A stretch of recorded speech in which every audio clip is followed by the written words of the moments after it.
Welcome back to the homestead. All right, guys, it's been a while and I've decided it's time to get some of the videos on my phone out to y'all. Okay, I just went and bought more plants because why not? To put in my greenhouse, which is already too full. And I have an observation for you. I'm gonna start the video right with the fire, right for your eyebrows, baby. I wanna burn them. I wanna burn them, okay? So I went to the garden center and you know what I saw? I saw tons and tons of plants and not very many people buying plants.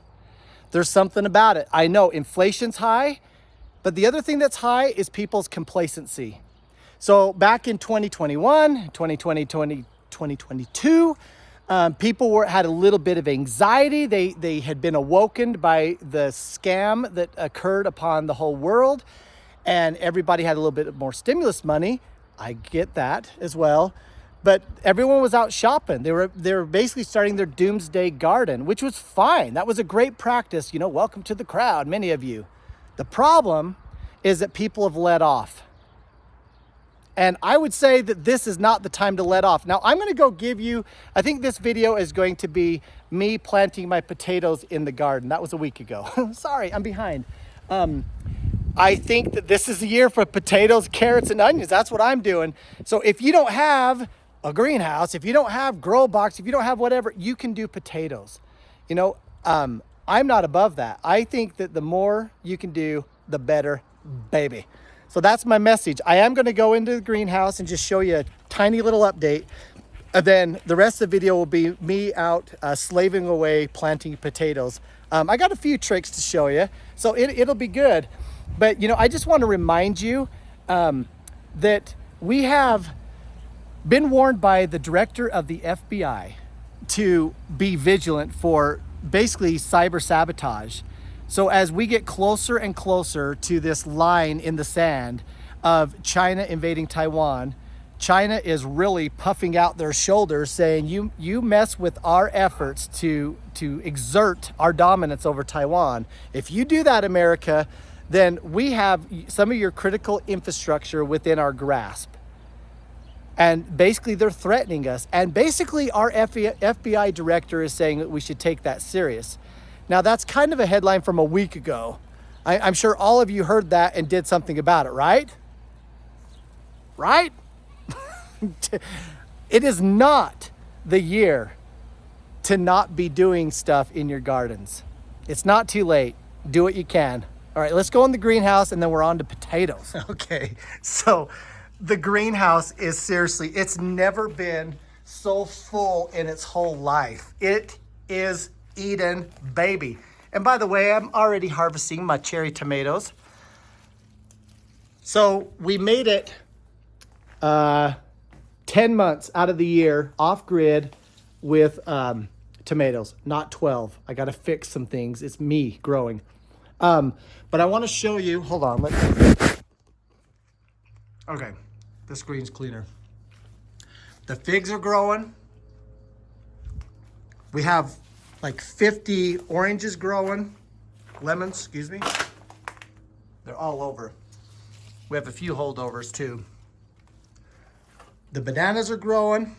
The flowers to make the pollinators are growing. Look at how full this is. It is so fun. So the thing I'm hoping for this year is kiwi. So my kiwi vines are doing fantastic, as are my peppers. As are my Anaheims, as are my passion fruit, baby. And yes, Mr. Banana. So you're now in the middle of the greenhouse. If you want a formal video of a greenhouse tour, let me know in the comments. By the way, like and subscribe. Just do it. All right. See the oranges? Oh, I didn't show you. We have raspberries right when you come in, and then our strawberries. Oh, those are blackberries. The raspberries are giving us stuff, and also the strawberries. So there's raspberries. My girls know where all of the berries are, okay? One of these times we will do a berry video with my cute little kids. That's another kiwi back there. Today I'm actually going to be planting more broccoli. Oh, look at the cabbage. Is that awesome? We are ready to harvest some cabbage, baby. And artichoke. So I didn't realize, but I've got, we don't harvest artichokes until there's 10 of them. And we've got 10 more ready. So this will be, I think, 50 artichokes so far since wintertime. There you go. Oh, look at this tomato. So this tomato, it's kind of cool, is from a seed of one of our other tomatoes in the greenhouse. So we are now perpetuating tomato plants, which is so fun. The one that we have over here is actually in blossom.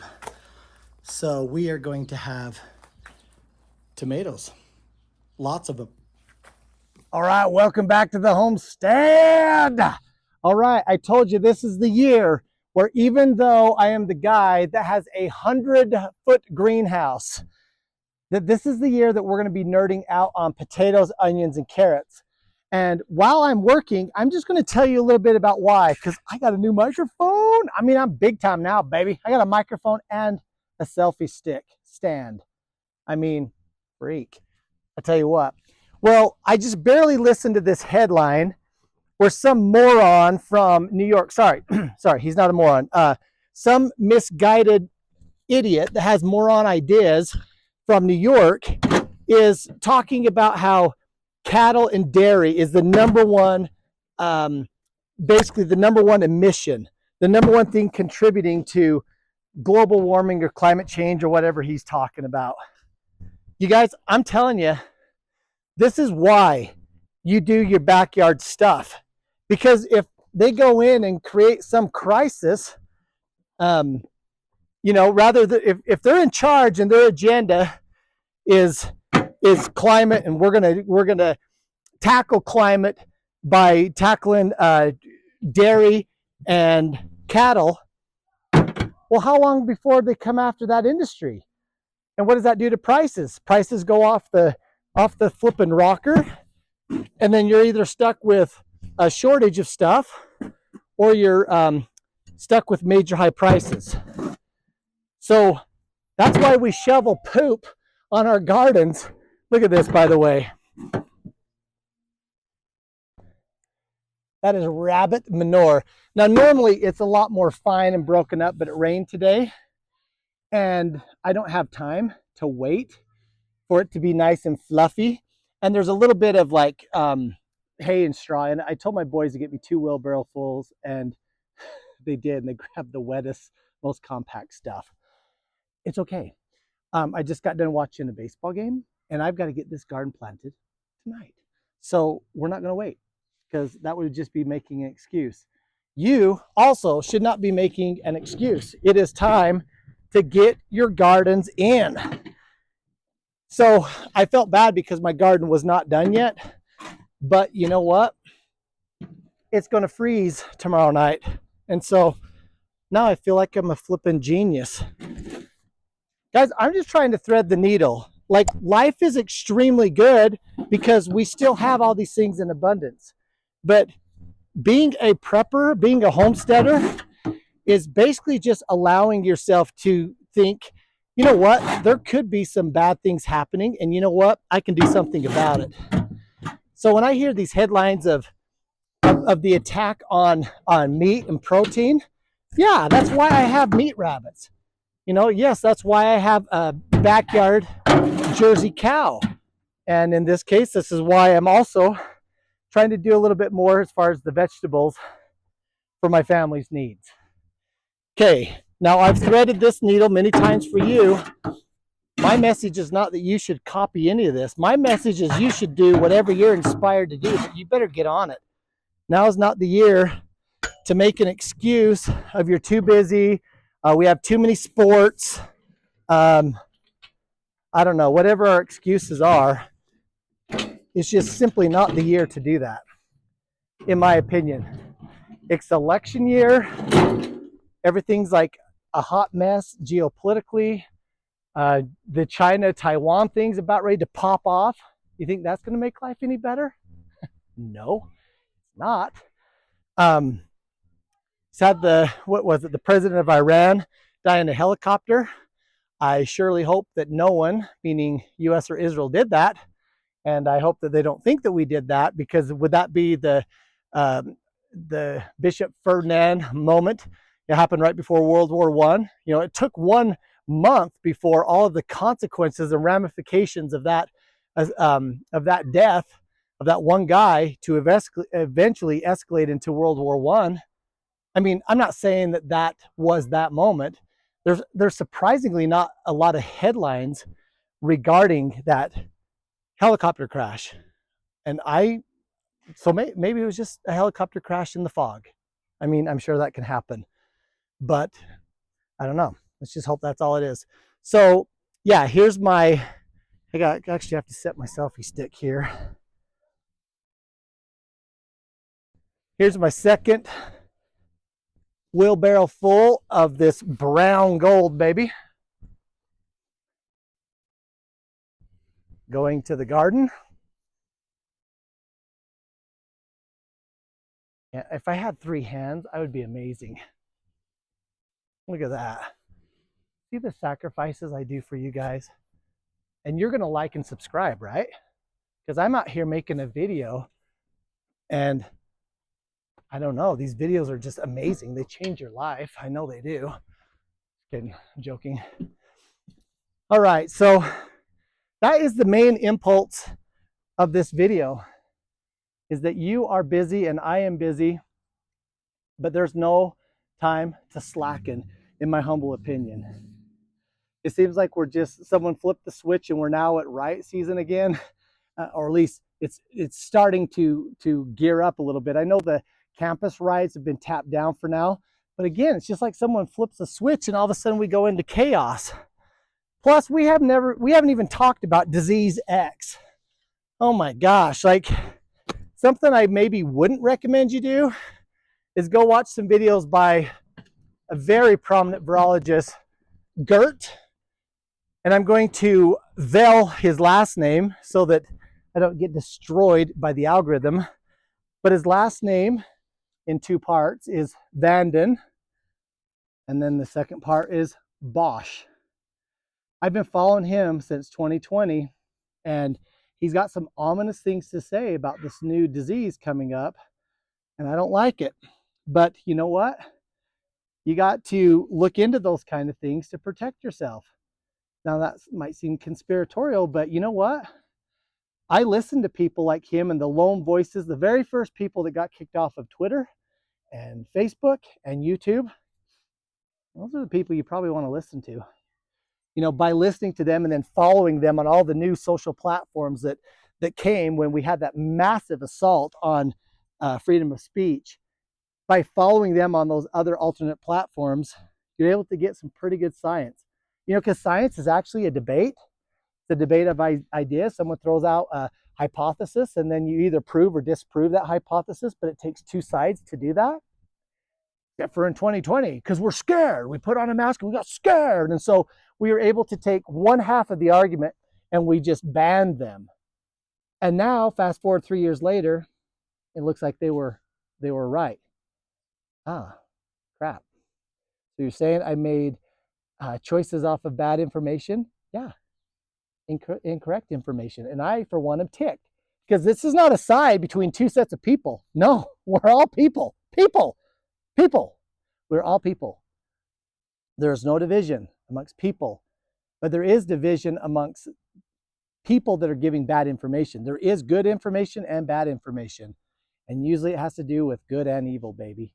And so I, for one, am saying, okay, the world got fooled once in 2020. Do not be fooled twice.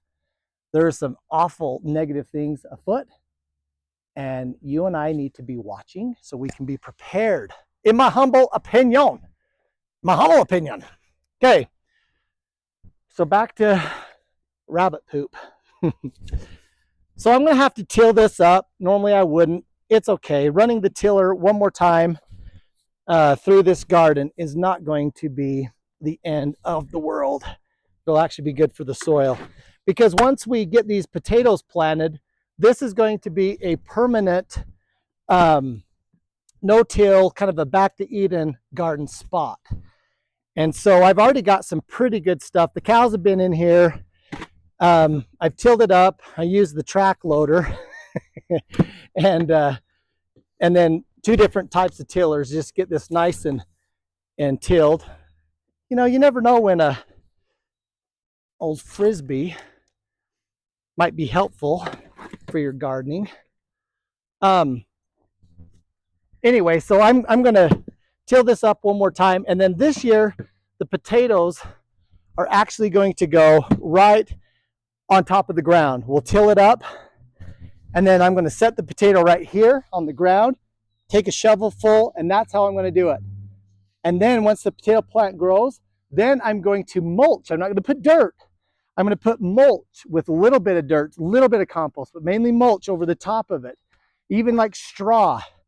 And we're going to do it that way so that those potatoes can expand mostly above ground, and we're going to get big old massive potatoes. I'm going to show you because I'm learning this trick from an old timer, and old timers, they know best. So you better be learning from them. And if you're an old timer, you better be telling your secrets to your younger friends and neighbors, because the last I checked, we're all in this together. You can try to do it on your own. You're just not going to be very successful. Now, one of the reasons that I personally am in a small rural area is because I'm surrounded by like-minded people.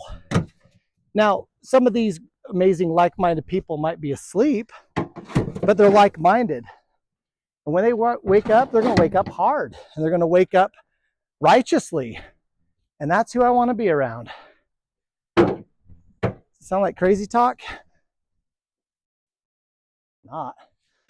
Okay, now listen here. I just filmed the end of this video with my new microphone not on. So I'm going to redo it because that's how much I like you. Now, are you going to assist and help me by liking and subscribing? Okay, I want to show you how I'm doing these potatoes because I told you I would. And I think it's a very good way because I learned it from an old timer who knows how to grow potatoes. And this is the year of the potato, baby. Okay, so I think you can see me. Yeah, you can. So these potatoes are going right on top of the soil, and I'm actually doing the whole potato. 1. Right on top. 2. Now, when I came back with my tiller, I just tilled the rabbit compost, but the whole garden has been composted by the cattle all year.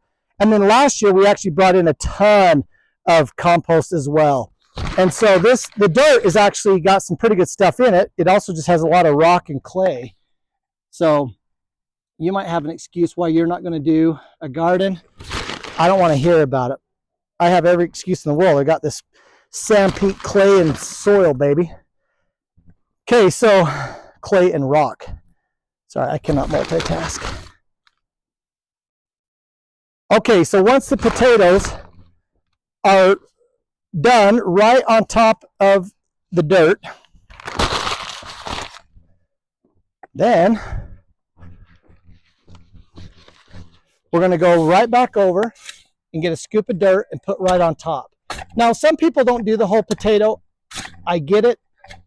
This is an experiment I'm doing.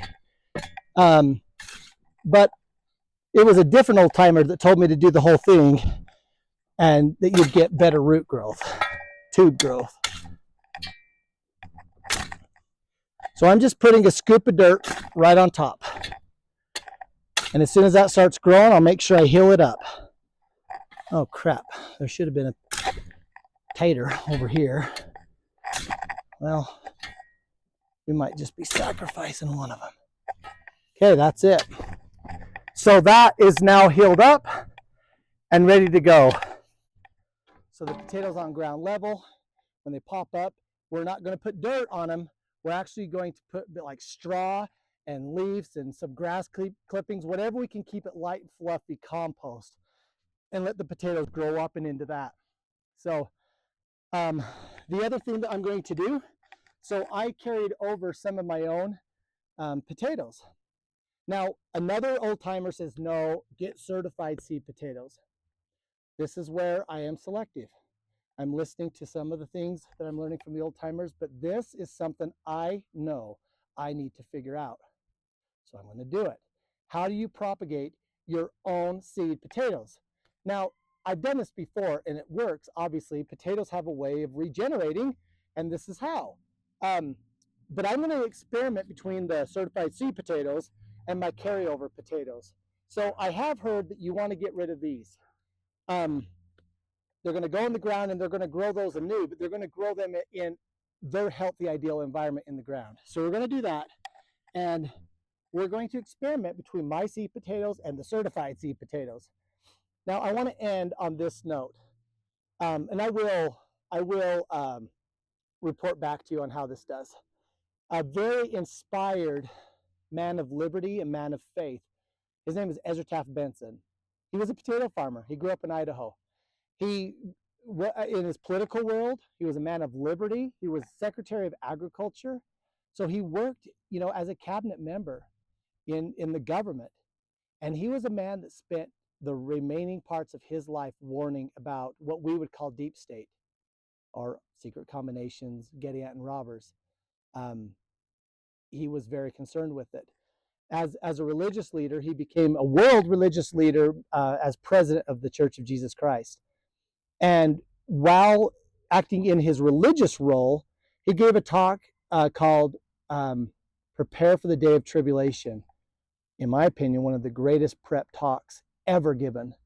Now, in that, he says that we fall into a couple of categories if we do not prepare. So if you don't prep, if you look at videos like this, like, why is he so negative? Why is he doing all this stuff? He's a banker. He's got lots of money. He's got all these rentals. He's got all this money. He doesn't need to do it.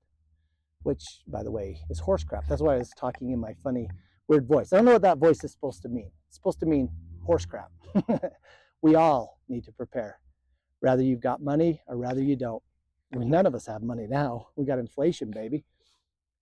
So he says if we don't have a preparedness mindset, that one, we are either not acquainted with the revelations, or two, we don't believe them.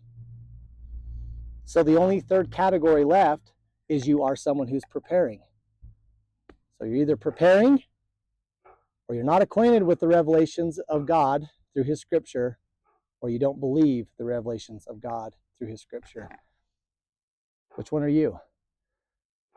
The message here is you should be preparing for a day of tribulation. It might be closer than you think. That's the message. Like and subscribe. We'll see you next video. Out.